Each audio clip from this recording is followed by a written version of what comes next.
Hello, I'm dfpolis. This is another open philosophy video.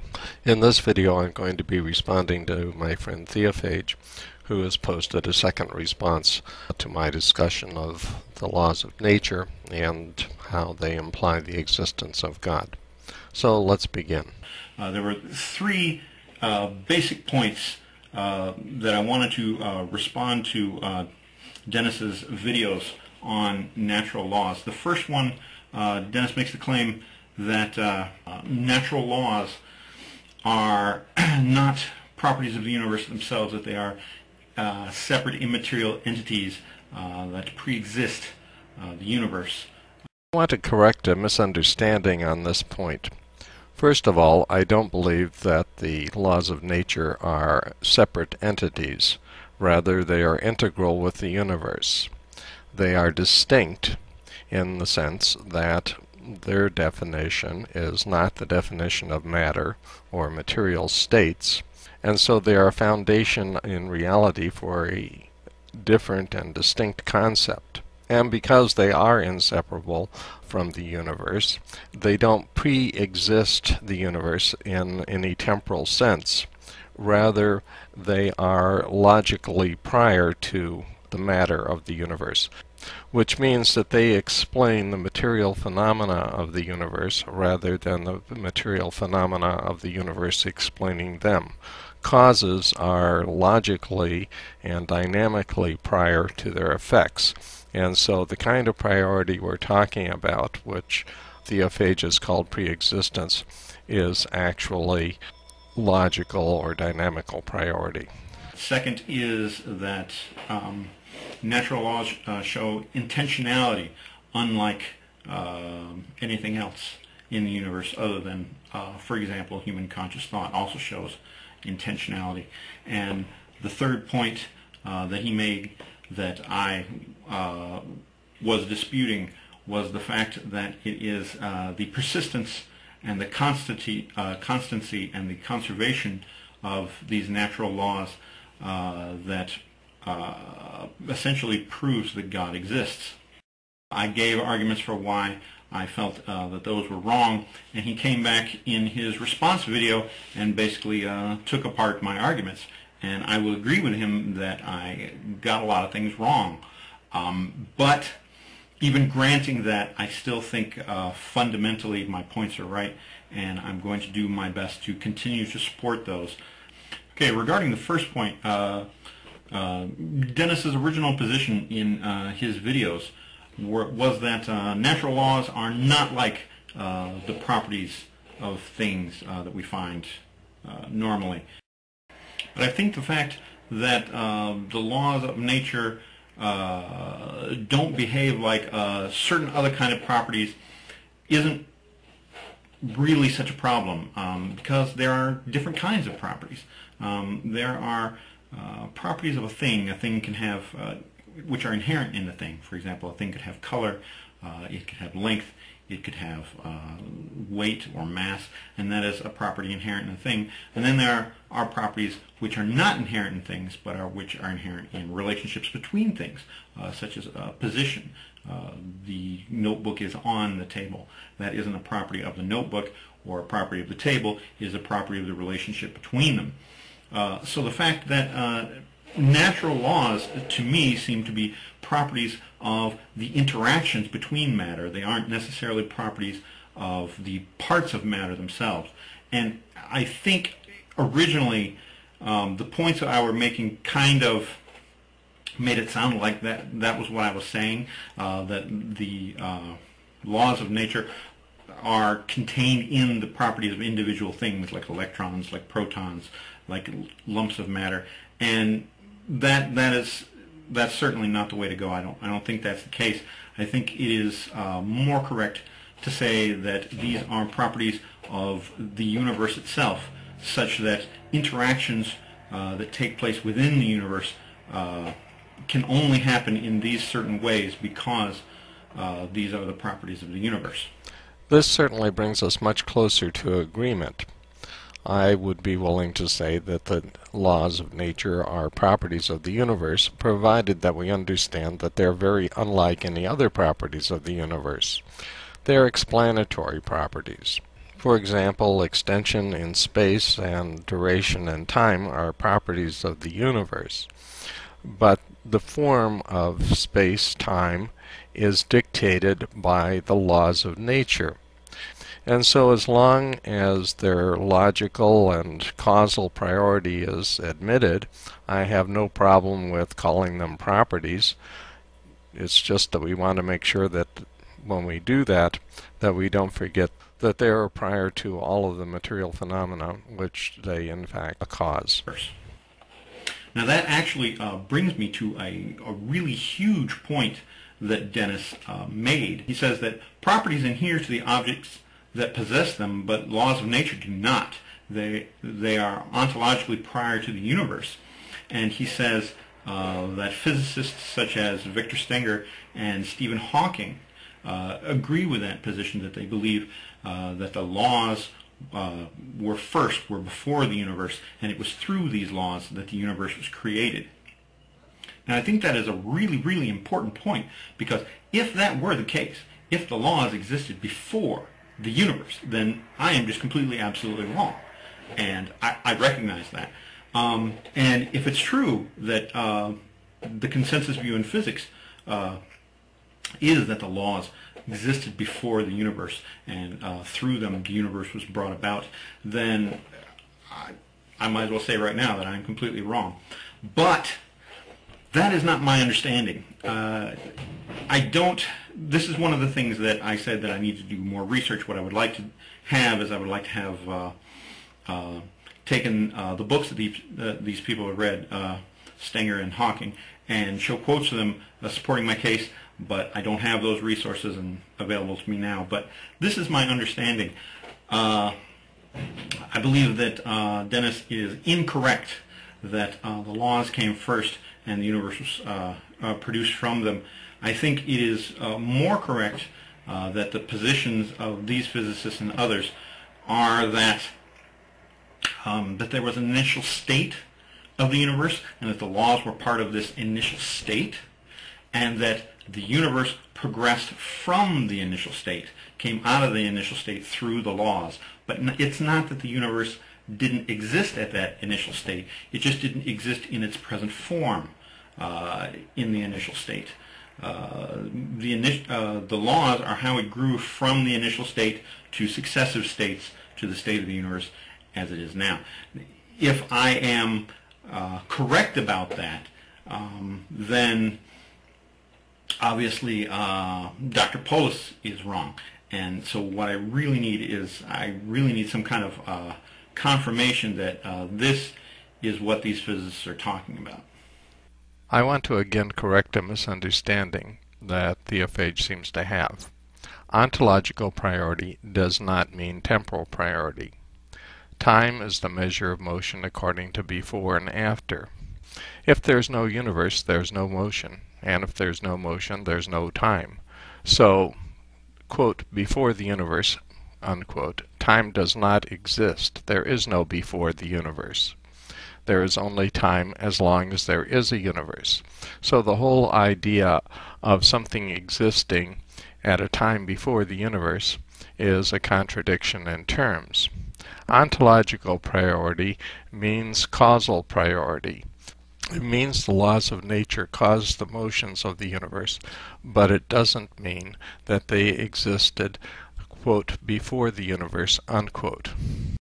Now I want to talk about a way of approaching nature, of thinking about nature, that I learned in physics. In physics, we have state descriptions, which are basically descriptions of every material property observable in a state. The particles present, their energy, momentum, the distribution and properties of the fields, the angular momentum, and so on and so forth. Everything which can be measured is in the initial state. Then, that initial state is transformed by laws of nature. In terms of equations, that term is given by the exponential e to the I h of t1 minus t2, and that describes how the laws of nature transform the initial state into a final state. and again the final state has all of the material properties. So, in this picture, material properties are distinct from the laws of nature and are involved in transforming one state into another state. In other words, they cause the second state to come to be. Now that we understand the role of the laws of nature in causing the transformations from one state to another, I want to read a section from Stephen Hawking and Leonard Mlodinow's book, The Grand Design. On page 135, we read, "Over the centuries, many, including Aristotle, believed that the universe must always have existed in order to avoid the issue of how it was set up. Others believed that the universe had a beginning and used it as an argument for the existence of God. The realization that time behaves like space presents a new alternative. It removes the age-old objection to the universe having a beginning, but it also means that the beginning of the universe was governed by the laws of science and doesn't need to be set in motion by some God." End of quote. Now, while Mlodinow and Hawking have proven competence in physics, they have no proven competency whatsoever in metaphysics, so we have to take their conclusion about God with a grain of salt, and in fact, it is false. However, the argument for the existence of God which I gave is not based on the thing which they are objecting to. It is not based on the notion that God must exist in order to create the universe at the beginning. My argument applies to the universe at the present time, and indeed at every time that it exists. So what happens at the beginning is completely irrelevant to my argument. The point that I'm making here is that Hawking and Mlodinow agree that it is the laws of nature which cause the beginning of the universe. Now I'm going to read a quotation from Victor J. Stenger's book, God, the Failed Hypothesis. After giving his own scenario for the creation of the universe naturalistically from nothing, Stenger writes, "Prominent physicists and cosmologists have published, in reputable scientific journals, a number of other scenarios by which the universe could have come about from nothing naturally. None can be proved at this time to represent the exact way the universe appeared, but they serve to illustrate that any argument for the existence of God based on this gap in scientific knowledge fails, since plausible natural mechanisms can be given within the framework of existing knowledge." End of quote. And what is this knowledge? It is the knowledge of the laws of nature. So the scenarios which are being discussed here are scenarios by which states with no perceptible matter give rise to the present universe. How? By the operation of the known laws of nature. And so the laws of nature are assumed by both Hawking and Stenger to be operational prior to the existence of the matter in the universe. When I say prior to, I mean logically prior to, not temporally prior to. I picked Hawking and Stenger because both of them have written books in which they have tried to use physics to disprove the existence of God. So by relying on them, I'm relying on hostile witnesses. These hostile witnesses tell us that the existence of the laws of nature is ontologically prior to the existence of the material universe. But if it is actually the case that this is the view of physics, that laws existed before the universe, then immediately I can see that I'm wrong. Next, he goes on and says that even if we don't agree that the laws can create the universe, that laws are still prior to matter because they are an explanation of matter and its properties. And I guess if I understand the reasoning here, the idea is an explanation for something, like the cause of something is necessarily prior to the thing that it is explaining. But to say that the laws of nature are explanations for why matter behaves like it does, I think is kind of backwards. The reason why we believe that there are laws of nature is because we observe matter. We observe the fact that there are certain regularities in matter, that certain things will behave in similar ways in similar circumstances.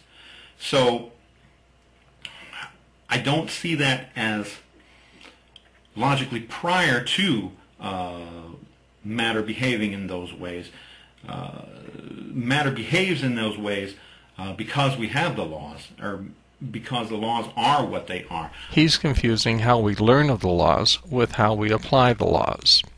We learn of the laws from their effects, but in applying the laws we see their causality and move from the laws downward to the phenomena which they cause. I don't think that there is so much this separation between the laws of nature and the matter. And let me see if I can explain that a bit.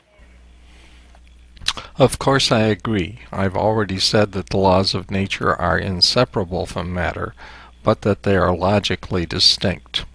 They're defined differently from matter, but they coexist with matter.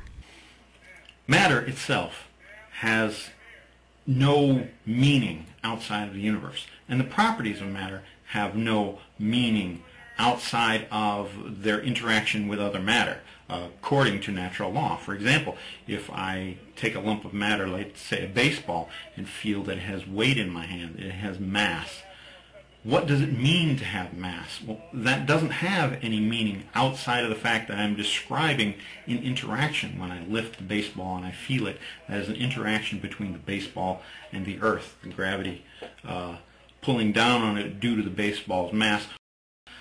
So these properties of matter and matter itself, they don't mean anything outside of the interactions. The interactions kind of define them, but the interactions don't have meaning minus the matter. So I don't think that it is a case of laws and then the material which is the subject of the laws. The laws are simply regularities in how the matter behaves. So they seem to me to coexist, to be simultaneous, not separate sort of things. The universe is such that interactions within it can only take place in certain ways. If you ask why is the law of conservation of momentum or the law of conservation of energy, why are they the case? Because the universe is such that any interactions that take place between pieces of matter are such that only momentum conserving interactions are possible. It's not a law in addition to the universe. It is part of the universe and the way that the universe is. I don't disagree here. I think that Theophage is misunderstanding me. I've said that the laws of nature are an aspect of reality. And of course the reality that I'm speaking of is the universe. The laws of nature are an aspect of the universe. I've never attacked that or denied that, and in fact I've asserted that. Let me see if I can make this clearer. Reality is very complex, and in order to understand it, we focus on this aspect or that and divide them up mentally. The result of our focusing on a certain aspect is an abstraction. If our abstractions can be defined in ways that don't overlap, then they are logically distinct. However, they're still parts of the same reality. So we can focus on physical states, or we can focus on the laws transforming those states. When we do that, we're not being logically inconsistent because they are inseparable in reality. As long as they are separable in thought, they are logically distinct. As I mentioned in video 13, the paradigm case of essential causality, which is the kind of causality that occurs with the laws of nature, is the builder building the house. There's one event, the building of a house by a builder. If we focus on the builder building, we're focusing on the cause. If we're focusing on the house being built, we're focusing on the effect. But The fact that the cause and the effect are logically distinct does not make them physically separate. There is no building without a builder building, and there is no building without a house being built. It's one event which we can divide into two logically distinct concepts. Okay, moving on to the second point of contention in my original video about intention. Dr. Polis in his last video said that intention is about action beyond itself, about future actions, about looking toward the future and concerning that. But again, that makes sense if you think of the laws of nature as something that aren't inherently part of the universe, if they are something that pre-existed, that the universe is kind of beholden to. Then I guess the intention makes sense because it's about stuff happening in the universe even though they're not part of the universe. But again, if you look at the laws of nature the way I do, that they are part of the universe, that they are properties of the universe itself which define what kind of interactions can take place, what kind of interactions can take place, how the interactions within the universe take place, then all trace of intention disappears. It isn't about future actions. It isn't beyond itself. It is about the here and now. It is about interactions which take place in the universe. Let's stop right there. Of course, the laws of nature are not about one instant. They are about the time development of material systems. They're not just about the here and now. They are about what will happen in the future. If they were not about what would happen in the future, we would not be able to use them to predict the future. But of course, that's their main use. So it's completely wrong to say that because they're part of the universe, that they are only about the here and now and not about the future.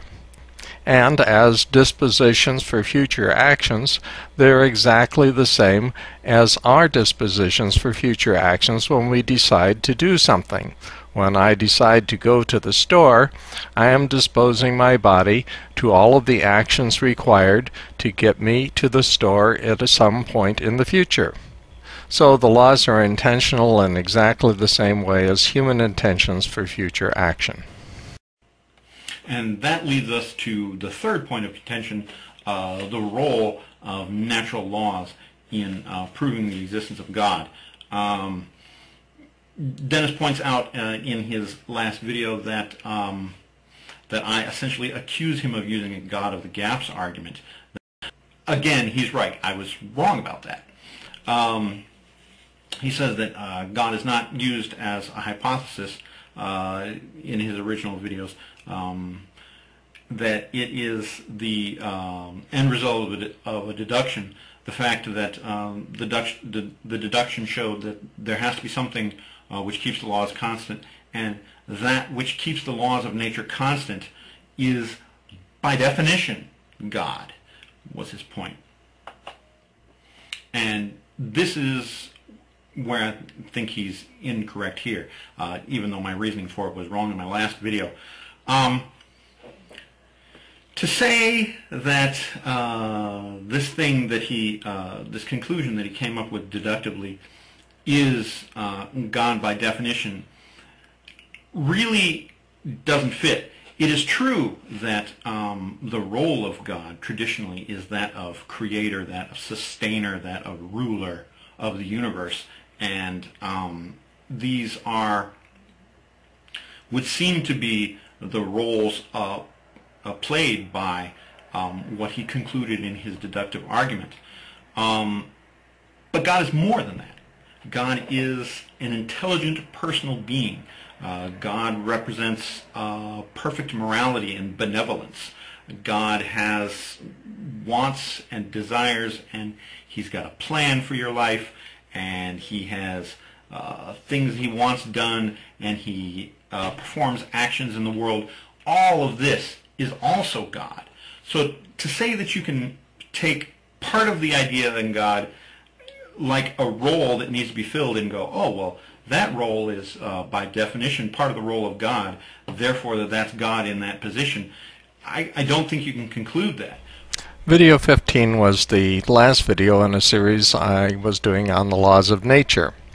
And so my objective in doing the video was to show how God related to the laws of nature, and not to develop a complete natural theology. Of course, there isn't time to develop a complete natural theology in a single short video like that.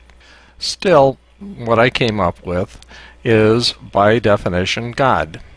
The dictionary defines God as the supreme being, ruler and creator of the universe. A being which is the end of the line of explanation is supreme in the sense of being the cause of everything below it. If, as people like Hawking and Stenger argue, laws of nature are responsible for the appearance of matter in the universe, then certainly this being is the creator of the universe via its laws. And to rule the universe is to establish its laws. In a previous video in the series, number 14, I had shown that the laws of nature were intentional. By definition, a source of intentionality is a mind. And so we have God as a mind, giving rise to laws which create the universe. Now, of course, there are many other things that are attributed to God, and some of them are attributed in faith, and some of them we can prove philosophically. But since my objective was not to develop a complete natural theology, but merely to have an existence theorem to prove that God exists, I think it's unfair to demand that I prove everything that I could prove just because your idea of God or someone's idea of God has all of these additional notes tied to it doesn't mean that those notes are defining of God. If I wanted to prove that I exist, I need only point to myself, but in having proved my existence, I wouldn't have established my entire history, and if someone defined me in terms of a person who went to Loyola of Los Angeles at a certain time and then to Notre Dame, certainly I would not have established that. And those are identifying characteristics, but they're not essential characteristics, and they're not defining characteristics. In my last video, I attempted to account for the constancy of nature by saying that if they were properties of the universe, then it requires nothing more than the assumption that a thing is itself. That as long as the thing is itself and not something else, then it will keep its properties if the natural laws are properties of the universe. And he countered that with an argument about himself. He said that when he was a younger man, of course, he had a full head of hair. That was a property of his. But now he doesn't have that property, and yet he is still himself. So that even if the laws of nature were properties of the universe at one particular time, it doesn't necessarily mean that they remain constant. Now, I think he made a mistake here because I know he knows the difference between accidental properties and essential properties. What I mean by an accidental property is it's a property of a thing can have, but doesn't necessarily have to be that thing. For example, a ball could be red or it could be blue. The color of the ball is an accidental property. What makes the ball a ball is the fact that it's round. Let's say, for the sake of argument, that Theophage is right, and that the laws of nature are essential and defining properties of the universe. I don't think that they are, but we can assume that they are. Then the question is that sufficient to argue that they never changed? It is logically possible that the universe could end. At one point, it was a viable theory that the universe expanded from the Big Bang, reached a stopping point, and then reversed itself and collapsed back into a singularity. There was nothing logically impossible about this hypothesis. It's only by observing the rate of expansion of the universe that this has been ruled out. So there's nothing inconsistent in assuming that the entire universe, including the laws, would go away. Finally, in his response video, Dennis says that I need to explain why some phenomena need to be explained in terms of laws and some don't. If we make an exception to the rules of science to please atheists, then where does it stop? And again, I'm not 100% sure that I understand what he's talking about here, but what I guess is what he's talking about is the fact of, again, the constancy of the laws of nature. If I don't rely on laws holding that the laws are constant, if I don't rely on something holding it, then aren't I making an exception to the rules of science just to please atheism? And I don't think I am at all. First of all, because if I'm correct in accounting for the constancy of the laws of nature as the fact that they are essential properties in the universe and therefore they don't change as long as the universe is the universe, then I'm not making an exception. Of course, this doesn't follow at all. It's an essential and defining property of an electron that it have a certain charge and a certain mass. Yet, we have laws of conservation of charge and conservation of mass energy which explain these things. So that something is an essential property does not excuse it from being explained by the operation of laws. Second of all, because let's say I'm wrong about that, and let's say it does take something external to the universe to keep all that constant. Again, why does that thing necessarily have to be God? Because, as explained several times, it meets the dictionary definition of God. Certainly that is the role that theists and believers feel that God fulfills. I mean, that is one way to define God, but again, that isn't all that God is. They would need to show that that thing also has all the other properties that they claim it to have, and then I would agree that it would be God. But I certainly agree that I need to produce videos on natural theology, and in time I will. However, the video that we're talking about, video 15, was part of a series on the philosophy of nature. The purpose of it was to complete our understanding of nature, not to complete our understanding of God. Thank you for watching, and thank you to Theophage for his courtesy in this exchange.